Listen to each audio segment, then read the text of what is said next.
اور 21 رکنی supreme committee جو قائم کی گئی اس کا آج پہلا اجلاس ہوا، جو کہ آگے چل کر پنجاب اور کے پی کے اندر ٹکٹ کے معاملات بھی دیکھے گی۔ یہ خبر جب سامنے آئی تو اس کے بعد پھر ذرائع کے حوالے سے خبر سامنے آئی کہ پی ایم نے ترجمانوں کے اجلاس میں، ذرائع یہ بتاتے ہیں، اندر کی خبر یہ ہے کہ عمران خان نے یہ کہا ہے کہ قیاس آرائیاں ہو رہی ہیں کہ نواز شریف کی سزا ختم ہونے والی ہے۔ یہ کیسے ممکن ہے کہ کسی سزا کہ کوئی جو سزا یافتہ شخص ہے اس کی سزا اس طرح سے ختم کر دی جائے؟ نواز شریف نے عوام کا پیسہ لوٹا، باہر منتقل کیا، پاناما میں نام آیا، عدالتوں نے ڈسکوالیفائی کیا، نواز شریف آج تک منی ٹریل نہیں دے سکتے۔ کیسے ایک مجرم کی سزا ختم کر کے اسے چوتھی بار وزیر اعظم بنایا جا سکتا ہے؟ یہ بعض ذرائع نے دعویٰ کیا کہ عمران خان نے اس حوالے سے اجلاس میں یہ گفتگو کی ہے، اور عام طور پر جیو اور جنگ ٹی وی سے تعلق رکھنے والے جو ذرائع ہیں وہ اس بات کا دعویٰ کر رہے ہیں۔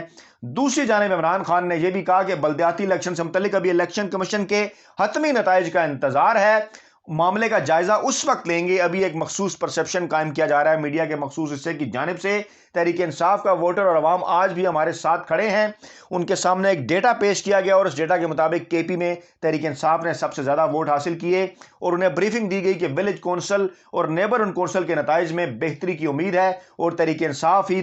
اب بھی ووٹوں کی تعداد کے اعتبار سے پاکستان کی مقبول ترین جماعت ہے، اور نون لیگ اور پیپلز پارٹی کا کے پی الیکشن سے متعلق خوشی منانا حیران کن ہے۔ اب یہ تین اہم ترین اور بڑی خبریں آئیں، اور اس سے پہلے ایاز صادق کے حوالے سے خبر آئی، اور وہ خبر یہ تھی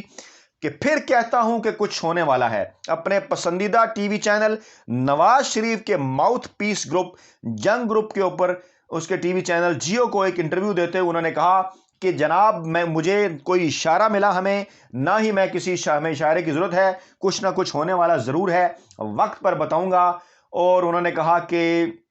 جو میں اشارہ کر رہا ہوں اس اشارے کے پیچھے کوئی نہیں ہے، لیکن کچھ نہ کچھ ضرور ہونے والا ہے، اور تحریک انصاف اگر 5 سال حکومت کرتی ہے تو ان کی سیاست ختم ہو جائے گی۔ اب ان کا لفظ یوز کیا، اور یہ جیو ٹی وی کے مطابق ان سے مراد ہے کہ عمران خان کی سیاست ختم ہو جائے گی اگر وہ 5 سال پورے کرتے ہیں۔ اب ہم چلتے ہیں دوسرے حصے کی جانب سٹوری کے، اور میں یہیں سے شروع کرتا ہوں کہ عمران خان اگر 5 سال پورے کرتے ہیں تو نواز لیگ کی سیاست ختم ہو جائے گی، پیپلز پارٹی کی سیاست ختم ہو جائے گی، مولانا فضل الرحمان کی سیاست ختم ہو جائے گی، اور پاکستان کے روایتی سیاستدانوں کی سیاست ختم ہو جائے گی۔ اور یہی وہ نقطہ ہے کہ جس نقطے سے گھبرا کر ٹی وی چینلز مخصوص میڈیا گروپ، کیونکہ ان کی صحافت ختم ہو جائے گی، نام نہاد صحافت، statement oriented journalism, fake news کی سیاست ختم ہو جائے گی، اس لیے یہ گھبرا کر آخری وار کے طور پر یہ پرسپشن قائم کرنے کی کوشش کر رہے ہیں۔ اور یہ سوالات جو میں نے آپ کے سامنے رکھے اور یہ دعوے جو میں نے آپ کے سامنے رکھے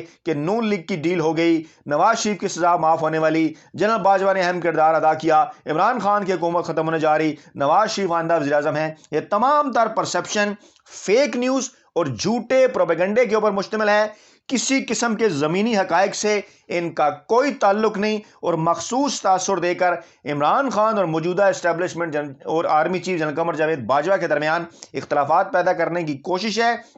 اور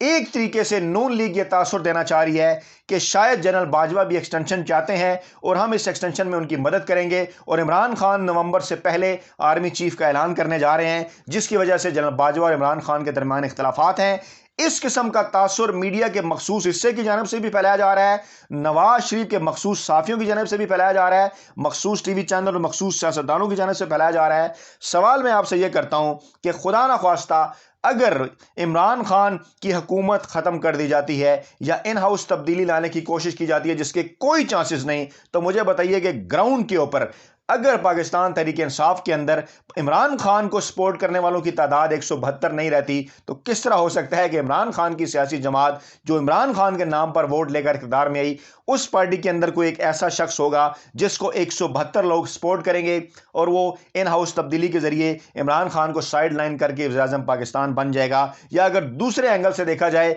تو کون وہ شخص ہوگا کہ پاکستان تحریک انصاف کی حکومت ختم کر کے جس کو دیگر سیاسی جماعتوں میں سے آگے لایا جائے گا، اور عمران خان کے مقابلے کی 4 سیاسی جماعتیں نواز لیگ، پیپلز پارٹی، جمعیت علماء اسلام اور اے این پی یعنی پوری پی ڈی ایم ماضی کی ملا لی جائے تو 158 ان کے جو ہے وہ ارکان کی تعداد بنتی ہے۔ عمران خان کے اکیلے ارکان کی تعداد 158 ہے، اور اگر ان کے خیال میں عمران خان کی حکومت ختم ہو رہی ہے، کمزور ہو گئی ہے، جو کہ 158 نشستیں رکھتی ہے اور ان کے 4-5 اتحادی ہیں، تو یہ کس طرح ممکن ہے کہ 4 سیاسی جماعتیں جن کے ارکان کی تعداد 158 ہے، اس کے اندر مزید 6 سیاسی جماعتیں شامل کر کے ارکان کی تعداد 172 پوری کی جائے اور 10 سیاسی جماعتوں پر مشتمل یہ حکومت چوں چوں کا مربع کس طرح سے چلایا جا سکتا ہے؟ اس لیے حقیقت میں اس ساری چیز کے اندر کسی قسم کی کوئی بھی صداقت موجود نہیں ہے، اور یہ بات کی جا رہی ہے کہ دوسری جانب سے کہ کوئی اختلافات پیدا ہو جائیں گے تو عدلیہ اس حکومت کو ختم کر دے گی یا اسٹیبلش اس حکومت کو ختم کر دے گی۔ یہ تمام تر چیزیں بھی حقائق سے دور،